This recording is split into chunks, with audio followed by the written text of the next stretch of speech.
partir de cette période, nous croyions que tous les colonialistes avaient fini par comprendre l'irréversibilité de l'histoire. Mais l'expérience actuelle montre que l'Afrique n'est pas encore au bout de ses peines, car les colonialistes livrent encore le combat d'arrière-garde. En effet, des mercenaires blancs, payés par certains pays, avaient cherché à reconquérir même certains pays déjà indépendants. C'est le cas de la République démocratique du Soudan, de la République fédérale du Nigeria et de celui de mon pays, le Zaïre. Dans la ville de Bukavu, à l'est du Zaïre, un mercenaire blanc, venu d'Europe, s'était proclamé sans rire président de la République du Zaïre. Si un noir l'avait fait en Europe, on l'aurait pris pour un humoriste de mauvais goût, un détraqué mental. Mais, puisque c'était un blanc qui le faisait en Afrique, les colonialistes avaient mobilisé la presse, la radio et la télévision pour les mettre à son entière disposition, non seulement pour lui faire la publicité, mais aussi pour ridiculiser le chef de l'État du Zaïre que je suis, pourtant incontesté aussi bien dans les limites du territoire national que dans tous les pays représentés ici.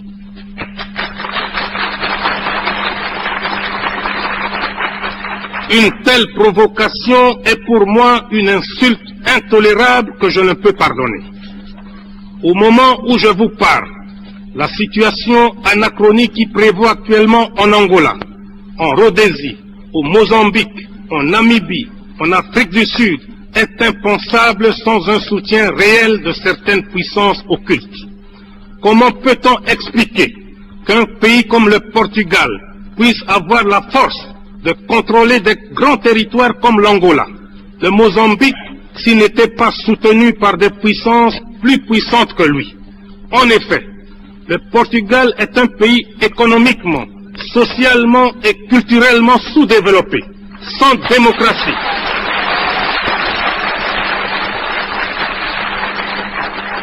Sans démocratie, sans aucune force militaire. Son seul record est le taux le plus élevé d'analphabètes en Europe. Sa force et son arrogance lui viennent tout droit de son appartenance à l'OTAN, car ce pays avec ses colonies est nécessaire stratégiquement pour cette organisation militaire. Le volume d'investissement et de capitaux venant de l'Occident augmente de jour en jour dans les colonies portugaises.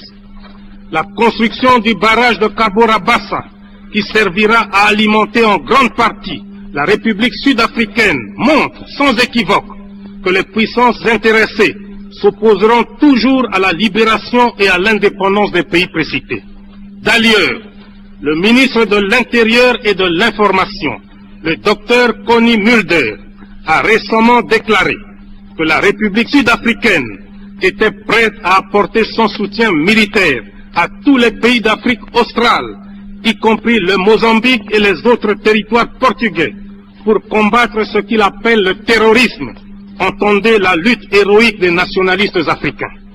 Le docteur Mulder faisait cette déclaration au moment où il effectuait un voyage en Rhodésie pour inspecter les unités de l'armée sud-africaine combattant auprès des forces rhodésiennes contre les patriotes zimbabwe.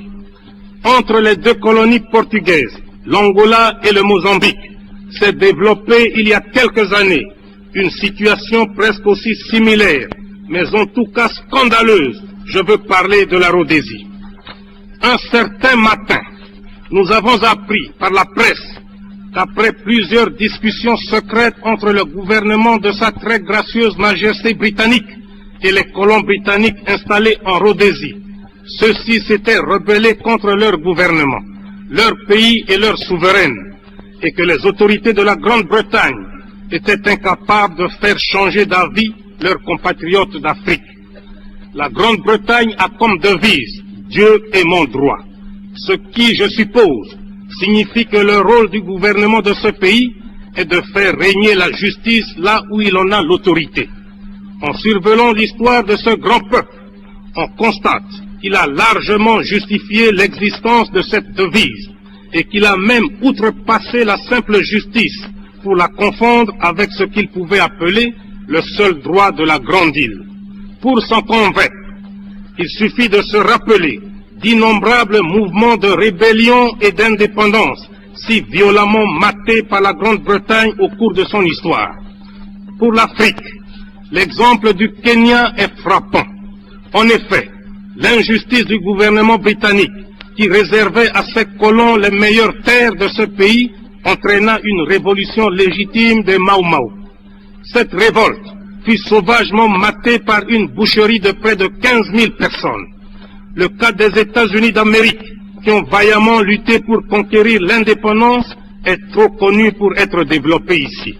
Partout, au Kenya, aux Indes, en Guyane, à Chypre, à Aden, en Palestine, à Gibraltar, à Anguilla, la Grande-Bretagne a utilisé la force pour faire valoir son autorité. Partout sauf, comme par hasard, en Rhodésie. Et pourtant, les Africains de Rhodésie, comptant sur la justice de ce grand pays, avaient fait confiance au gouvernement britannique. Mais, hélas, ils durent déchanter. C'est ainsi qu'un jour, 2000 manifestants noirs qui s'étaient nichés dans les arbres aux abords de l'aéroport de Salisbury pour accueillir le Premier ministre Harold Wilson, entonnaient une mélopée dont les paroles disaient, je cite, « Nous sommes des nègres, des orphelins de Rhodésie. Personne ne nous aide, personne ne nous aime. » Fin de citation. Les policiers blancs répondaient, je cite, « Laissez donc ces damnés singes, laissez-les remonter aux arbres d'où ils viennent. » Fin de citation. Voilà pourquoi nous dénonçons le racisme. Il est prémédité, il est ignoble, il est inhumain.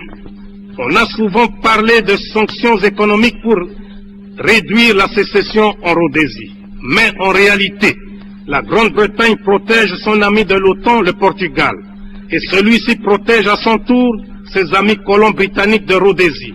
Et ils arrivent paradoxalement, non pas à décourager les sécessionnistes, mais à asphyxier un pays indépendant, je cite la Zambie. La Grande-Bretagne, qui se considère comme le pays le plus traditionnellement démocratique, défenseur des libertés fondamentales et des droits légitimes de l'homme, accepte, tolère et implicitement soutient ces 200 000 sujets rebelles qui, contrairement aux règles élémentaires de la démocratie, maintiennent encore dans l'esclavage 4 millions de Noirs. La situation des territoires portugais et britanniques se prolonge jusqu'en Afrique du Sud. Ce pays est le seul sur cette terre des hommes où les Blancs ont élevé la ségrégation au niveau d'institutions. Et le terme apartheid n'existerait pas dans le langage humain si les Blancs n'étaient pas en Afrique du Sud. Au lieu d'être logiques avec eux-mêmes, en laissant les Blancs et les Noirs séparés, chaque groupe se développant de sa manière, les Blancs poussent leur barbarie en exploitant l'homme noir comme du temps de l'esclavagisme suranné.